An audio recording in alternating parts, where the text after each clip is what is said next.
Ukraine Russia మధ్య యుద్ధం చర్చల ప్రక్రియ కొనసాగుతున్నప్పటికీ క్షేత్రస్థాయిలో ఉద్రిక్తతలు రోజురోజుకు తీవ్రమవుతున్నాయి. ఈ ఘర్షణలో ఇటీవల ఒక కీలక పరిణామం చోటు చేసుకుంది. యుద్ధానికి అవసరమైన నిధులను సమకూర్చే రష్యా ఆర్థిక మూలాలపైనే దెబ్బ కొట్టాలని ఉక్రెయిన్ నిర్ణయించింది. ఉక్రెయిన్ తాజాగా కాస్పియన్ సముద్రంలోని రష్యాకు చెందిన ఒక కీలక చమురు క్షేత్రంపై దీర్ఘశ్రేణి డ్రోన్ దాడులు నిర్వహించినట్లు ప్రకటించింది. చమురు కేంద్రంలోని రిజర్వాయర్లే లక్ష్యంగా ఈ డ్రోన్లను ప్రయోగించినట్లు ఉక్రెయిన్ అధికారి ఒకరు వెల్లడించారు.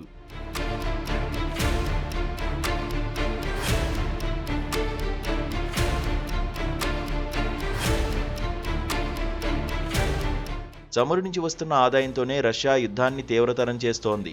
ఆ ఆదాయ మార్గాన్ని దెబ్బతీయడం ద్వారా మాస్కో యుద్ధ సామర్థ్యాన్ని తగ్గించవచ్చనేది ఉక్రెయిన్ ప్రధాన వ్యూహంగా కనిపిస్తోంది.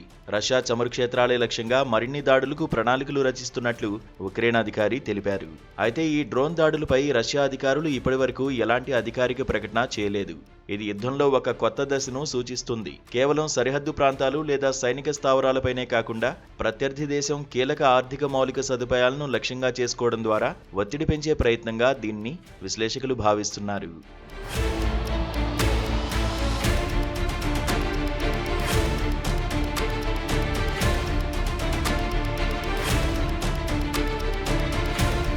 మరోవైపు ఉక్రెయిన్ అధ్యక్షుడు జెలెన్స్కీ యుద్ధాన్ని ఎదుర్కొనేందుకు అంతర్జాతీయ మద్దతును పటిష్టం చేసుకునే ప్రయత్నంలో ఉన్నారు.